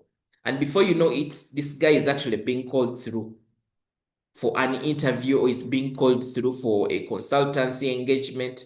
And that's how the world has turned to. So I hope that I've responded to that aspect of brand. So you choose what to share to the world. Over to you, Stephen. Thank you so much, Samuel. Indeed, if it comes to brand, you've exhausted each and everything. LinkedIn is a platform which can actually showcase someone, that indeed someone has done something concerning this line. And I love actually your profile there. And whenever I go there, I always wonder, how can I reach all these stages in life? But since actually I'm near you in the Transformation Professionals Club, everything is possible. I'm getting a question here. Ojok Richard Okene is saying, hello, Coach Samuel. My name is Ojok Richard. I recently graduated with bachelor's degree in business administration, accounting option from Gulu University 2025. And I am currently working as a store manager at a school. I have also enrolled in the Brigham Young University Pathway Worldwide program to continue building my skills. My questions are, what practical steps can I take to keep my accounting knowledge fresh and relevant while working in a non-accounting role? Also, how can I transition effectively into accounting or finance position in the near future? Then I think you can answer them concurrently together. Question 2, how do I use my current job as a store manager to showcase relevant accounting or financial management skills? He's ending by thanking you for the wonderful meeting. So I think you can beat around those questions and answer them. All right. Thank you so much for that question, Mr. Joke. And I like the fact that you and I share this accounting journey. I would say, and I want to mention this, and I think you reminded me well. When you leave university, it's not the end of your education life. Actually, it's quite important that you keep equipping yourself with knowledge, with learning. And we have quite a number of resources where you can be able to learn and acquaint yourself. Now, every career or every industry requires a different aspect that puts you at edge over others. And why I'm taking this kind of direction is because when people leave university, most of what they're looking at is when can I pursue a master's? They're looking at different aspects. But one thing I would say is, if you are able to find a job, make sure that you do not just get into any course or training without understanding to see how does this play for me in where I am right now and who I want to be. And why I'm taking this kind of direction is because I know that you might be interested in becoming an accountant. Now, for you to really tap into the opportunities of accounting, one of the things that is a must in this era and age is you must be pursuing either SCCA or CPA. I studied my CPA, CCA before I could graduate. I did CPA specifically. And by the time I graduated, I had done 2 papers. So I was able to get exemptions and moved to level 2. When I was an intern, like the way you are, earning that small amount of money, I said I'm going to invest in my education. Why? Because I knew this was a requirement for me. If I was to remain ahead of the competition, I needed to have these qualifications. So I had to invest the small money I was earning. So Mr. Ojo, I would encourage you that in addition to the course you're doing currently, have at least an SCCA or CPA into the picture. Either you're a registered student who's just doing 1 paper. When you're telling your story and your aspiration for accounting, those 2 things have to come somewhere, somehow. So that is one of the things I would encourage you. The other I would say is not everyone starts out in a big job. And the store manager job where you are is actually an advantage because store management has aspects of accounting because you're going to do what is called stock accounting because in the store there are items. So one of the things I would want you to do is try to read more about stock accounting and see how you can bring the skill of stock accounting to your current job.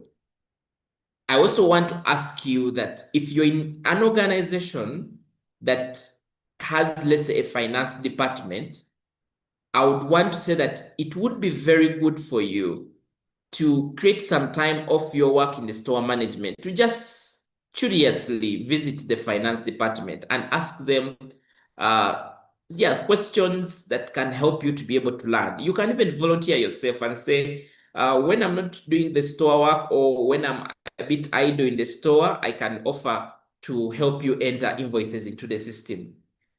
Where you are, people need to see the interest you have.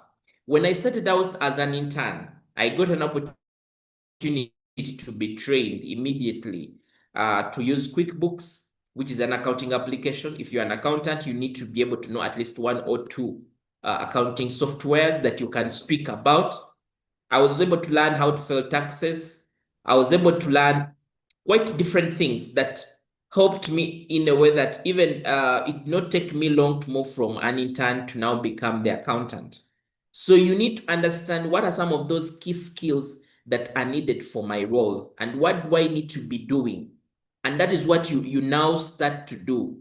So equip yourself, skill yourself. I need to be able to hear you skilling yourself in aspects of tax, in aspects of accounting softwares, in aspects of reporting, seeing what is working in the real world.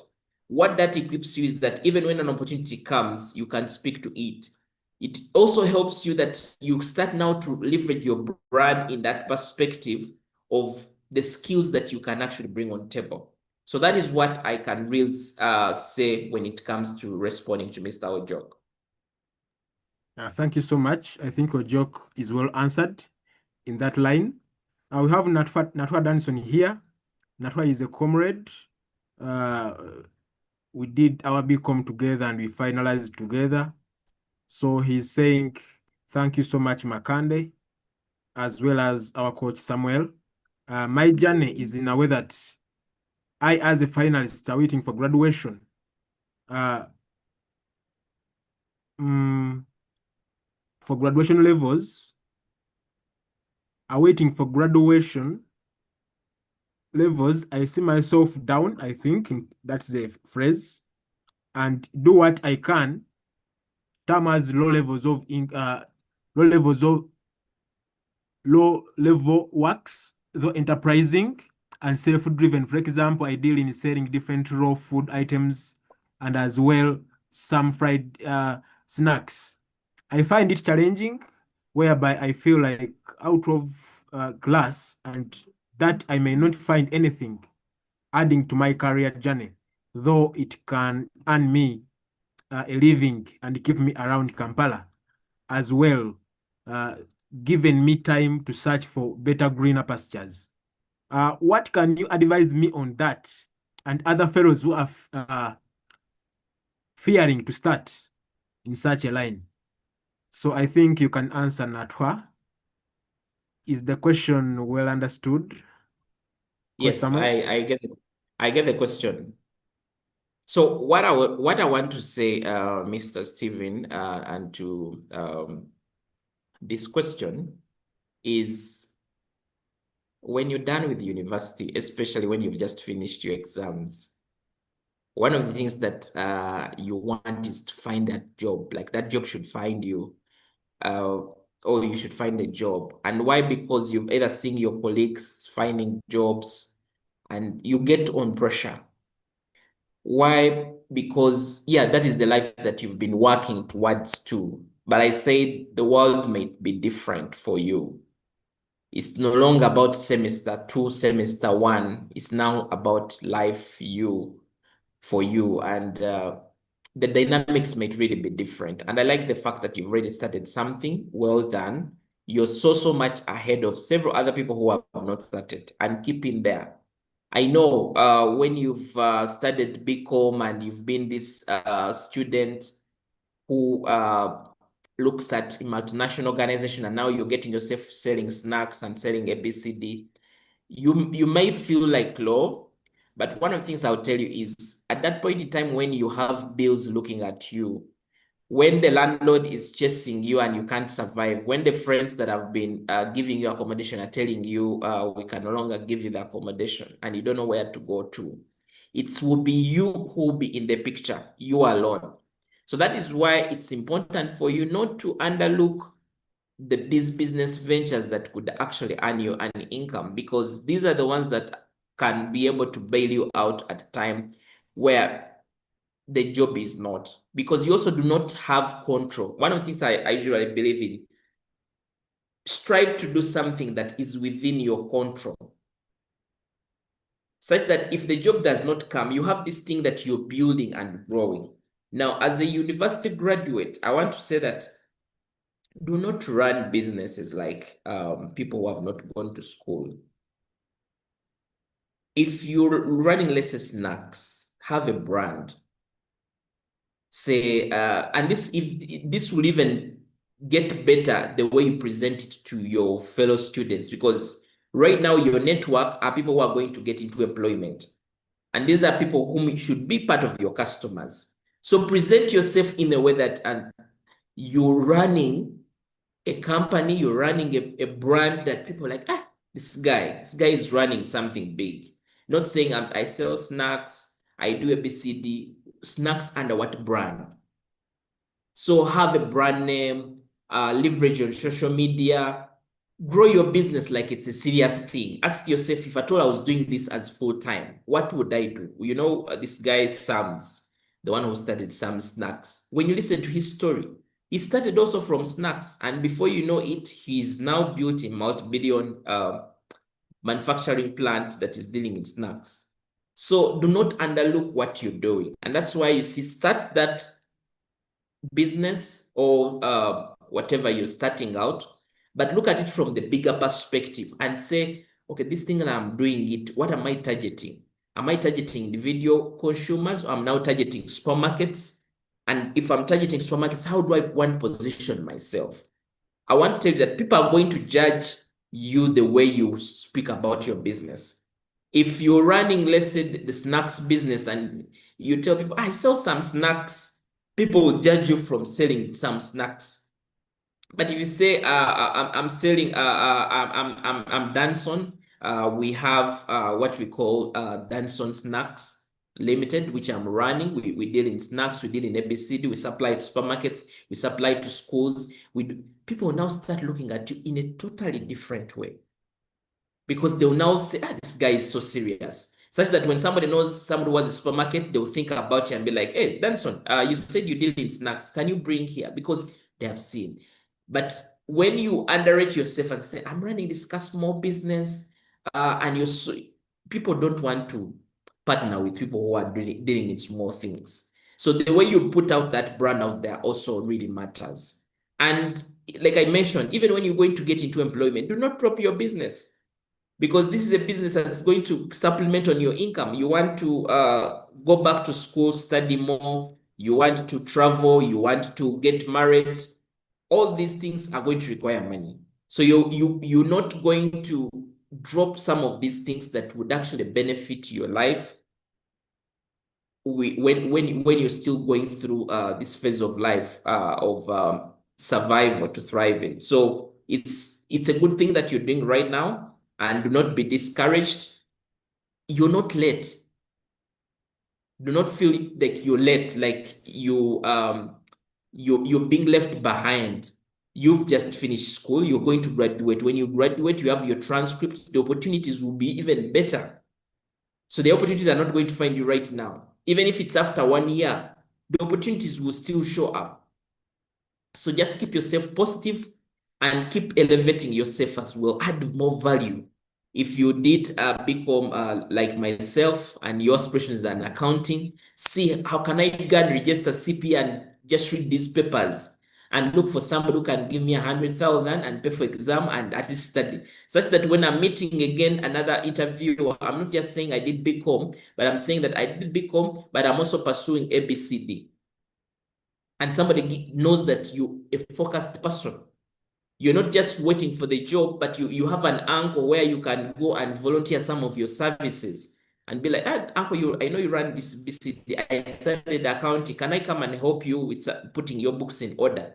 You know that is now add to your CV. So next time you will not be saying, I'm a finalist, I did internship everywhere, and people asking, what are you doing currently? And say, I do not have a job. The next time you go to the interview, you'll now be saying, I'm now an accounts assistant with, let's say, Samuel and Sons Limited. And no one will question it. But for you, you know it, but you're just there as a volunteer, but it is adding more value to you because you're doing something with your life. So that's what happens. Opportunities are not going to find you seated. Opportunities are going to find you moving. Yeah. Over to you, Makande. Thank you. Thank you. Indeed, that's a great response to Danson. Let's add value to those snacks. Danson snacks. It can work so well, such that even if actually you get the opportunity outside there in the professional world, you don't throw away what you've got. Bright is saying, thank you, Coach Samuel. I'm Bright, a graduate of social work. I graduated last year, but most of my income has been through volunteering. I've been interested more in freelance work. How can I be able to navigate through? Okay. So thank you so much, Mr. Bright.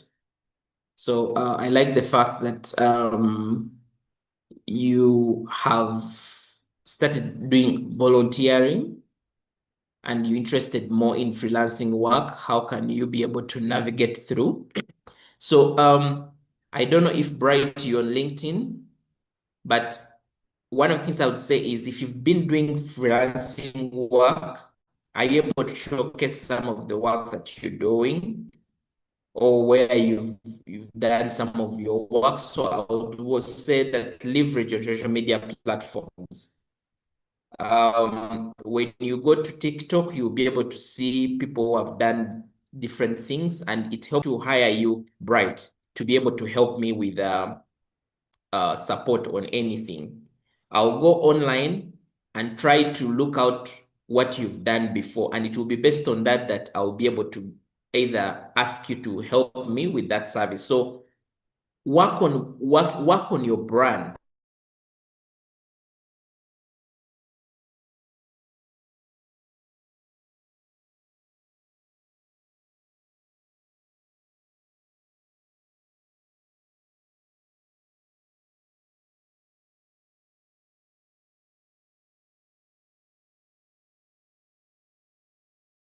leverage your social media platforms to be able to tell the world that you can do ABCD.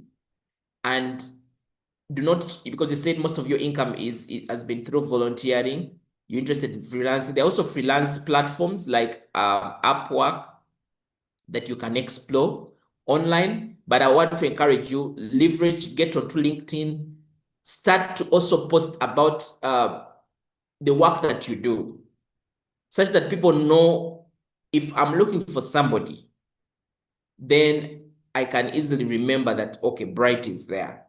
So that's how the world works. People now no longer recommend people because ABCD. You see, we spend a lot of time on social media. When you look at the time you've spent, you find yourself spending nearly half of your day just on social media. So the people that you're seeing online are what is in your brain. When somebody asks you about something, much like you're going to think about the last post you saw around that topic. So be that person that I'm going to think about in those circumstances. Yeah. Over to you, Makandi. Yeah, thank you so much, Coach, for that insight. Indeed, so many comments are still coming in. I'm seeing a comment from Mr. Philip Chiriowa, one of the mentors and the coach specifically. Chiriowa is an expert in financial literacy training, and recently, based on different conversations, he helps youth get actual loans from Equity Bank, and actually can even help you to understand how to use those loans and how actually you can access them, and also the repayments.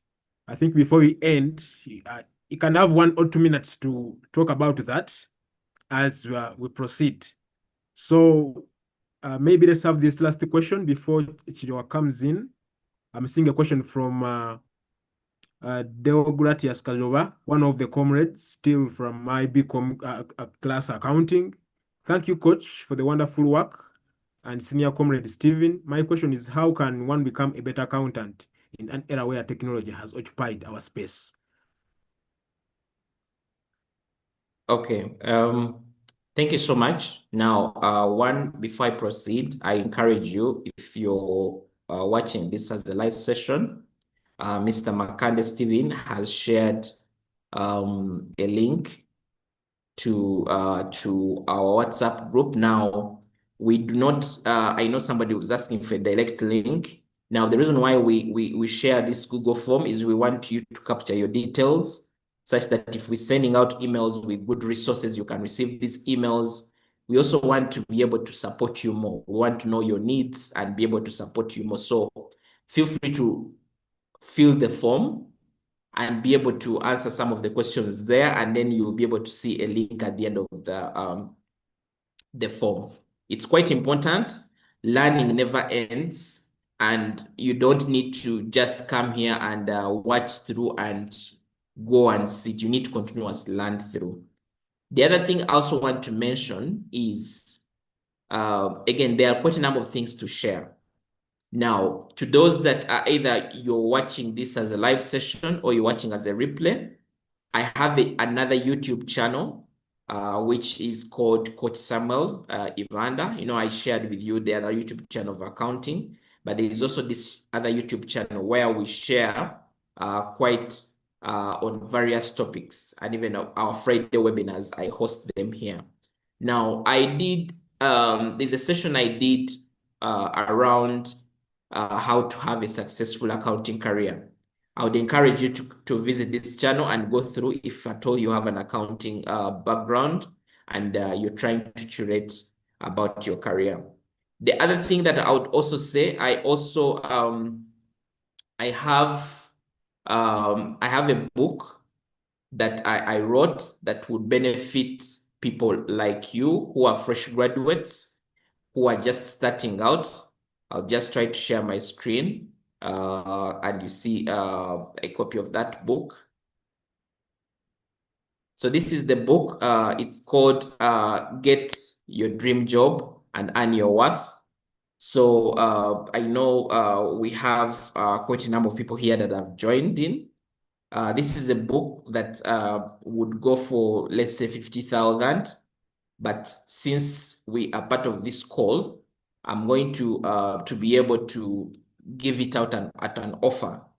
So you only pay 20,000 and get access to this book. Now, this book speaks more around my journey and what I was able to do to get to a higher level, and certain things that I may not be able to share with you through this time. So in case you're interested in this book, you make sure that you reach out through the number that is on the flyer that you just used to enter this. You can also be able to reach me through Makande Steven, and we'll be able to get you this book. And just take your time to be able to read through. It's a soft copy book, so it's an ebook that you can be able to get and read from wherever you are. So back to responding to the question. So if at all you're right now, of course, there's a lot of change that is happening. And I'll tell you that even as we are leaving university, there was a lot of change, because 20 years back, there were no computers. So what meant be is, if you are an accountant, you do things in large books where you'd open ledgers and so on. But now the technology advanced, and we now have accounting softwares. And then now we have artificial intelligence coming through to do some of the basic work that we've been doing.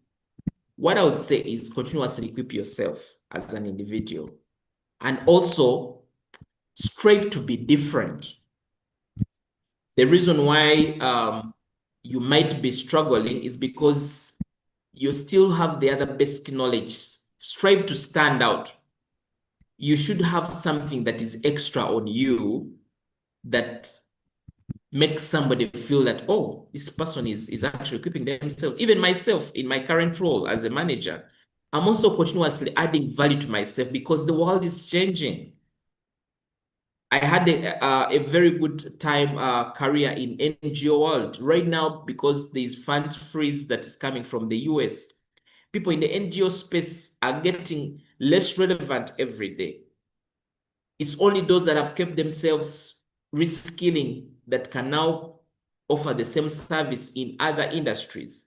So reskilling and getting yourself updated with technology is something that you need as an individual. And before you know it, you continue to stand out, and you'll attract either business opportunities or even jobs. Yeah. So thank you so much. Yeah, thank you so much for that insight, Mr. Samuel. So indeed, for the book, you can easily contact me and we reach out to Coach Samuel such that you can easily learn more. I know so many questions cannot be exhausted on this platform specifically, but if we actually go on to other platforms, the YouTube channel, the book itself, we can easily equip ourselves with different with a lot of knowledge. I don't know whether Philip is there. Philip, are you on? Yes, I'm on. Yes, so it's an opportunity specifically to talk to the youth. I know one of your initiatives, you are centering specifically on the youth themselves, and you are interested to see them grow financially stable in that line. So could you please give us some insights in that line, and also talk about the different initiatives?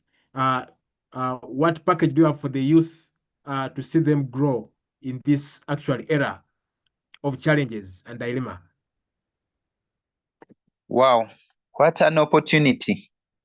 One of the things I've already learned from what I want to encourage the young people, from what I've done, I just took a chance, and you see now, they've given me an opportunity to speak.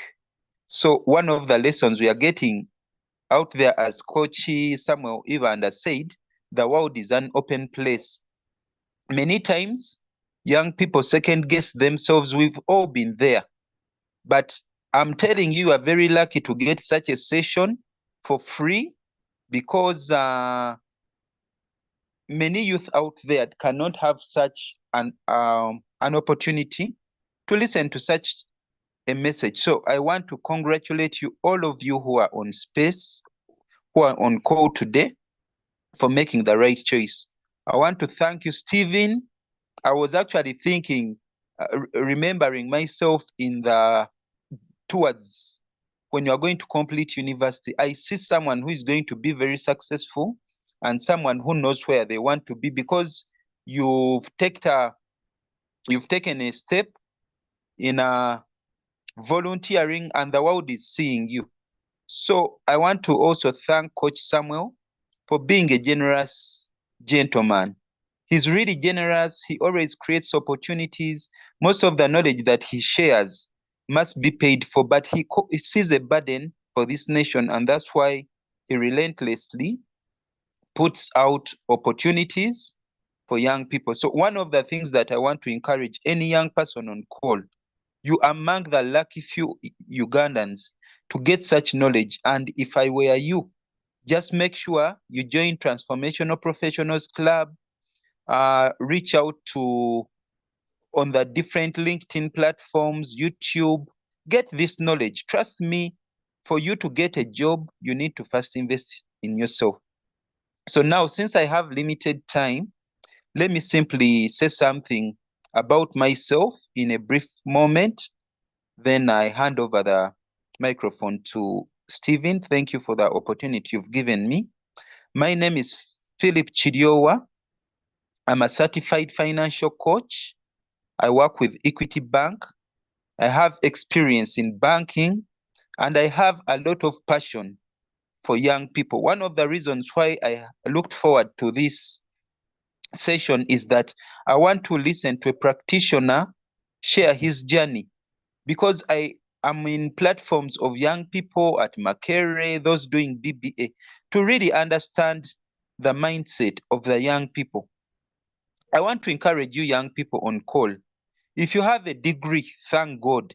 If you are still a student, thank God, because there are so many young people out there who don't even, who stopped maybe in the primary, you know? So whenever you have any qualification or you are at university, you are among the lucky few, as Coach Samuel has been saying. So in that same regard, I have a lot of passion for young people. I always want to ensure that if I can give a hand to a young person, nobody should be without a job. Many young people now have resorted to gambling. Others have put their faith in going to Arab countries. Statistics show that over 50,000 young people are border cyclists. These are things that should pain us, and we say, surely, isn't your degree worth much more? So we want to encourage you young people on call. Do not lose hope. If you have people around you who surround you that can lead you somewhere, make use of them. And I want to encourage young people on call, please stop being lazy, whereby if you're seeking support from someone, at least give them a call. But many of you just say hi. Hi is not enough. You need to call. If you want to meet Coach Philip, give me a call and we speak. That is how we shall change the lives of young people. The other thing I want to tell young people is to not to think only about yourself. The world doesn't revolve around you. You be of service to others. Don't first look for money, but seek to be of value. And don't underrate any job you can do. Personally, after university, when instead of just sitting at home, my uncle told me, just come and volunteer at a certain NGO. There was no place for me. I started with taking tea, like taking tea to various staff. Then they could send me to different NGOs to take letters there, and I accepted. But today I can tell you there is no NGO I don't know. So don't underrate those small voluntary opportunities. Some people have got jobs out of being sweepers in a bank, and once the chance comes, they hand in their CV. So one of the things I want to encourage you, be humble, so many people have studied. So in regard to the opportunities in equity, we offer free financial literacy training to young people. I have expertise in helping young people to start groups like investment clubs, VISLAs, circles. You need to start something so that the job market or your employer finds you busy. So I've shared my number, and I'm also on LinkedIn. I also have a blog where I share various articles on finance. Reach out, try to look out for me on those two platforms. I'm not on YouTube like Coach Samuel, but my passion is to see every young person achieve their dreams. And let's be selfless. If you hear there is someone who helps, if you've heard about Coach Samuel, share with another colleague and tell them, because we need to grow as a team. So don't live in isolation and you say, I failed to get a job. First, work on your mindset. That's why I upload every person on call today, because you've made the right choice. There are some of your colleagues who are right now in gambling, others are gossiping, others are doing nothing. But I want to thank you for tuning in. I also have an organization called Advanced Empowerment Link that is geared or focused on helping young people to achieve their dreams. All of us have dreams, but the question is, will you put them into practice? For example, do you know that, let me just wind up with this example. Do you know that out of one of the course units that you excelled in, like if you're in BCom and maybe you are good in taxation, do you know you can become a tax consultant and you get a job in URA? Do you know that in this nation, there are some business people who thought that IFRIS was a tax? So how are you as a business student able to leverage on that to make a name for yourself like Coach Samuel? So I want to encourage you, let's wage a war on youth unemployment, because at the end of the day, so many young people are involved in crime, not because they want, but they have no options. So let's work together to see that every young person can access a job. Thank you so much, Stephen. Thank you so much, Coach Samuel, for giving me the opportunity. And I look forward to working with you as we change this nation for the better. Thank you. Thank you so much, Coach Philip, for that line of emphasis. Indeed, thank you for that heart of helping the youth grow. There are a few comments here. I know you're time bad. Samaganda here is adding some sort of encouragement to Danson's question, whereby he's emphasizing that the game is not about earning. It's about earning, not about being employed. Because most successful people say the CEOs have stories linked to sales. So, Danson, that's your encouragement. Then there is another concern here from Namata Madina. She's a student at Makerere University pursuing Bachelor of Science in Tourism and Hospitality. She's inquiring on which side should she specialize in, specifically tourism or hospitality.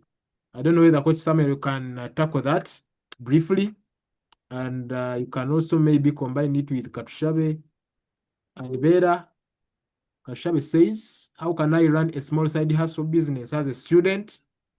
That's another question there. So as we conclude in that line, Coach Samuel, try to look at those ones. And then we shall, I think, have our conclusion after you emphasizing those ones and clarifying on those few questions. All right. Thank you so much. I take this opportunity to thank Mr. Philip Chiriowa for whatever he has shared. It's always good to see another person in the area of service. And one of the things I will encourage you as well, young people, do not build life only about you. Also build a life around service, a life of purpose, a life of doing things not just for money, but doing it for them for humanity.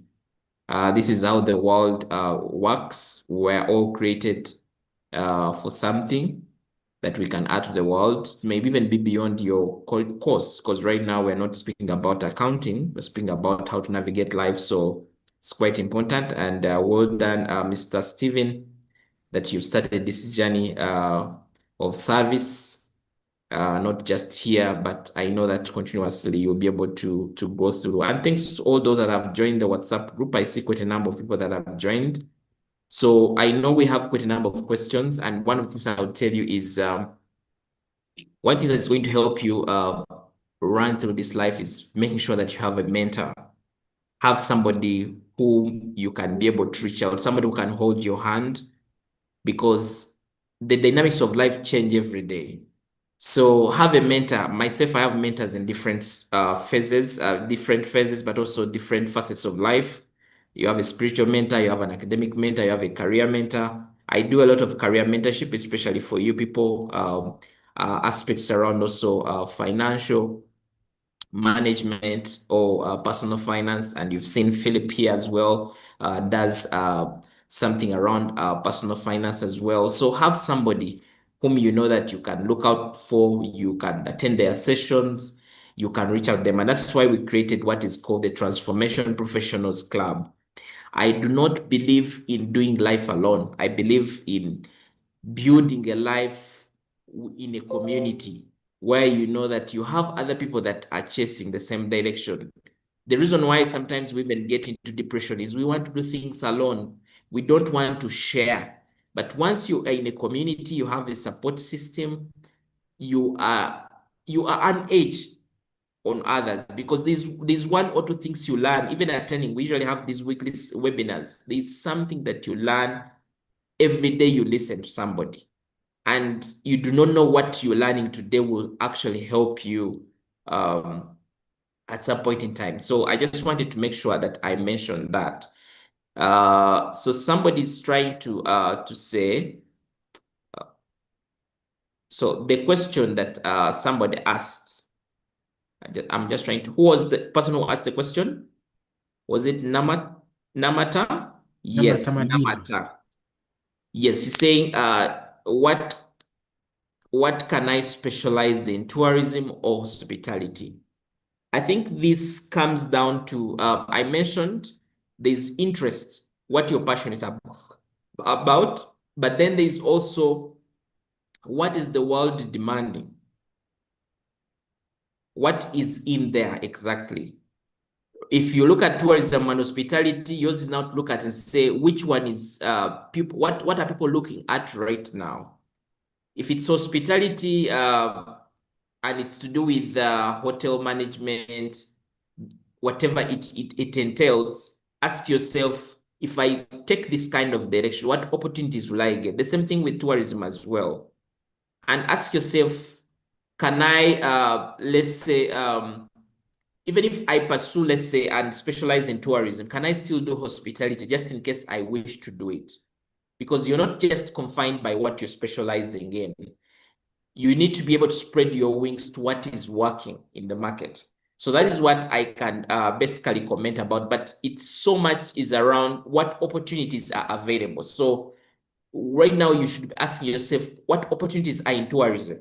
What opportunities are in hospitality? The two facets or specialization look to be similar, but you need to be able to understand. That's why you even get down to see what papers am I going to do in this specialization. That will give you an idea around what kind of skills you're going to build in the process. And that alone can be able to give you some kind of direction. Katushave says, how can I run a small side hustle as a student?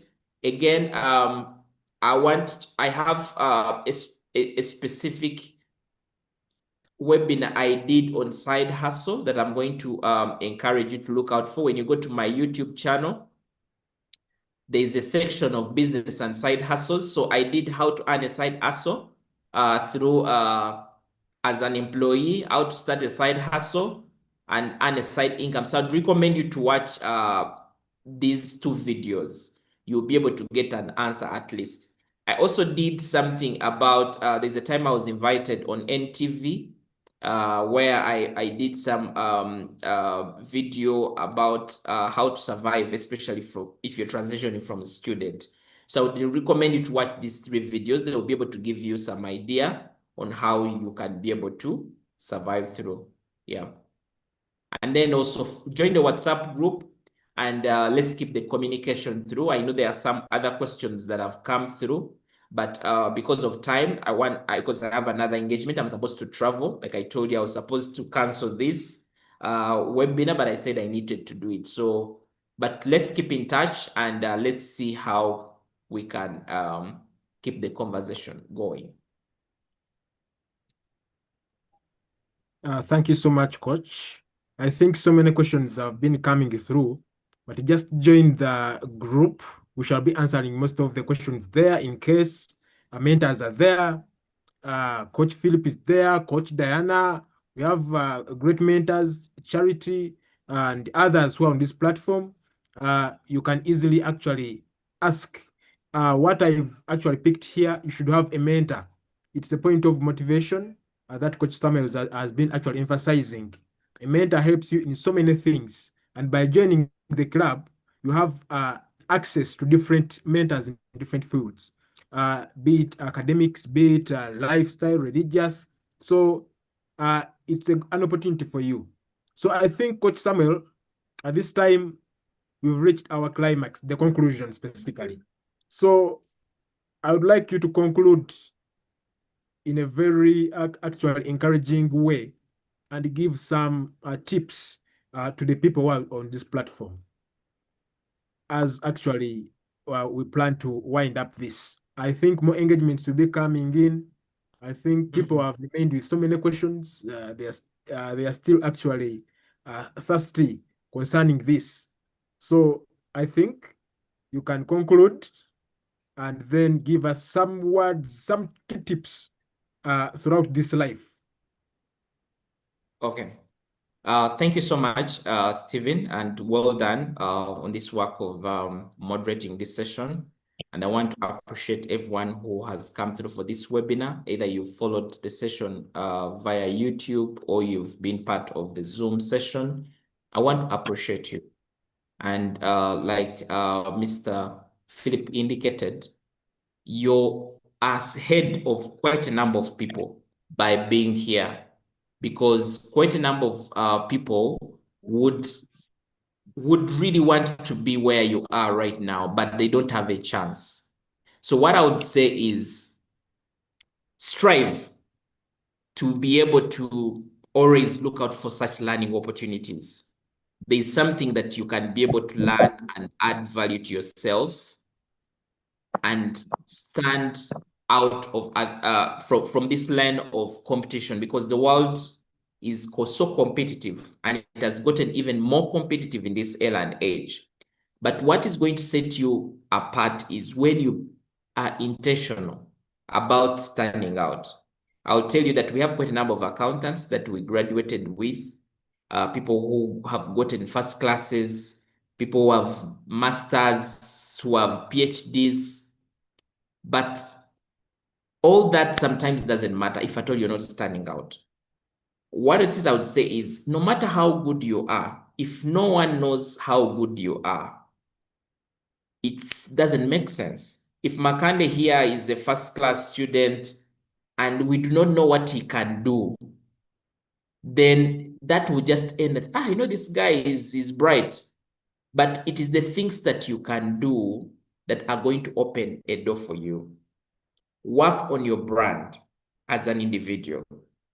Make sure your personal brand is elevated. I usually share what I call the 5 Ps. People who have been part of the previous masterclass remember them. I said, 1, have a purpose. Have a reason why you exist. Do not just exist because Makanda is doing certain things and you also want to do them. Have a reason behind whatever you do every day. Purpose in everything that you do will make you not just follow a bandwagon because somebody is doing it. Ask questions. that can help you to connect with your purpose. Why are you here on earth and what are you doing exactly? Do not drop your passion because you studied accounting and you have this passion of fashion and you want to drop it. Grow into passion. Even the work that you're doing as well, become so passionate about it. Love it, because this is what brings you income. I'll tell you that you can tell a difference between somebody who is passionate about something and somebody who is not passionate about. When I entered into the accounting field, it doesn't mean that I was that passionate about accounting. I actually wanted to become an engineer. But I say that if the world has given me this, I need to be passionate about. As I'm speaking today, I'm passionate about this speaking. I can speak even for the next 2 hours because there is passion. I love this that I'm doing, love what you're doing. And that love is going to come through. Those that are running the businesses, love your businesses. Stop calling them small businesses. Stop calling them just as side hustles. Call them businesses. Look at them as companies that you're building, global companies that are going to take over the world. When you love something, it starts to bring positive energy to you as an individual. So passion, purpose is very important. Personal branding is something that I've mentioned and emphasized. Make sure that your personal branding is elevated every day. There are opportunities that are not going to find you in your house. There are opportunities that are only going to be somewhere. Somebody sees you from somewhere and gives the opportunities. That's how I've been able to speak to on different televisions. That's how I was able to get to different platforms, different stages. That's how I was even able to get some job opportunities through my personal brand. And again, personal development is very important. Elevate yourself every day. Learn, learn, learn, learn. It's only through learning that you can be able to earn. And you not only learn at school, you also learn life skills through others. And of course, personal finance is also very critical. You need to make sure that you learn how to manage money. You learn how to make money. You need to learn how to multiply money, such that you're not just walking through. There are people who have gotten opportunities, working with good organizations, but when time comes, when you've spent 10 years, you have nothing to count. You do not have a home, you're not married, your life is disorganized. But once you get focused and know that, okay, this is the life I want. When I was starting out, I knew that I'm not going to be renting forever. And I knew that by the time my family is somewhere, I need to have them somewhere. And right now, I do not rent. My family is in a home that I've built. So you need to be able to plan your life and build assets. Buy land. I bought my land when I was, I think, about 25. And I was only able to construct, I think, when I was maybe 28. So you need to be able to look ahead. That's how you are going to be able to drive. If at all your aspiration is at least to drive a car, that's how you make sure that you're building a life and building assets that are going to help you stand out. Because you're going to 10 years from now, you don't want to tell us that you have a first class and you have nothing to show at the end of the day. Make sure that you're intentional about making money, multiplying it and growing it. And you can only do it when you're intentional. Read books. You've heard of very good books like Rich Dad, Poor Dad, The Rich Man from Babylon. There are book materials that are out there. YouTube is your place to be. Go there and learn as much as you can. And before you know it, you're getting ahead of others. And people are now embracing you as a resourceful person. You see, you as an individual, how you grow yourself through personal branding or personal development reflects even the way you speak, what you articulate. If you're not growing yourself, means that there's a problem. So I will encourage you to elevate yourself in that aspect. The other thing that I also want to leave you with is make sure that you remain spiritual. Elevate yourself to make sure that in times of struggle, prayer is elevating you. God is with you and you are with God as well. Make sure that you not lose out on your spiritual life. And before you know it, God is opening opportunities for you. I'll tell you that it's not because of just my books or whatever that I'm here. God has also been of advantage for me to get to this level. So that's what I can really say when it comes to my closing remarks. So to those that would like to connect with me, you can find me on various platforms, on LinkedIn, on X, on Facebook, on TikTok, on Instagram. Search for Coach Samuel Ibanda, and I would encourage you that you do this immediately. Go online. When you even just go to Google and Google Coach Samuel Ibanda, you'll be able to see me on some of the different platforms I am and connect with me. And let's have a conversation. Let's see how we can help each other be elevated and be able to grow. Otherwise, I thank you so much for being part of this session. And from myself and the team at Transformation Professionals Club, we welcome you to be members so that we can be able to learn together, connect, grow, and earn at the end of the day. So thank you so much, and may God bless you. Bye-bye.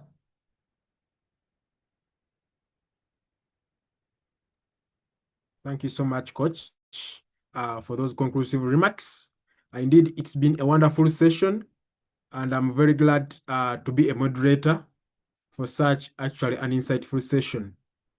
Thank you so much for tuning in, colleagues from Makerere University, Chambogo University, MOOBS, and all others.